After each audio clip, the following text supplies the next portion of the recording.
পাহাড়ে শুয়ে শুয়ে দুই ভাই খালি পাখির ছবি আঁকে, কেমনে পাখিগুলো ডানা ঝাপটা মেরে ওঠে, কেমনে নামে। গবেষণা করতে করতে করতে প্লেন বানায় ফেললো 1903 সালে। আজ থেকে 100 বছর আগের স্টোরি শোনাচ্ছি আপনাদের। তখনকার বিমান এখনকার বিমানের মতো ছিল না। আপনি দেখবেন যে শুরুতে বিমান কেমন ছিল। শুরুতে ভাঙ্গা চূড়া দুইটা পাখা নিয়ে একটু উড়ে আবার ধপাস করে পড়ে, কিন্তু আশা হারায় নাই। আমেরিকাতে সুবিধা করতে পারেনি। ফ্রান্সের এক কিং তাদেরকে ডোনেট করেছে বিপুল অঙ্কের টাকা দিয়ে। তারা প্রথম ফ্রান্সের একটা শহর থেকে আরেকটা শহরে পৃথিবীর প্রথম প্যাসেঞ্জার প্লেন নিরাপদে ল্যান্ড করেছে।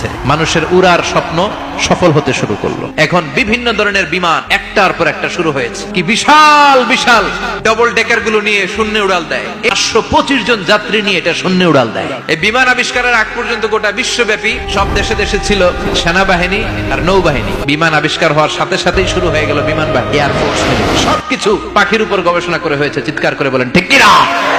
এজন্য আল্লাহ ডেকে বললেন, গোলাম ওরা কি পাখির দিকে তাকায় না? পাখির দিকে যদি নজর করে একটিবার তাকাতো, নাস্তিক আর নাস্তিক থাকতে পারতো না।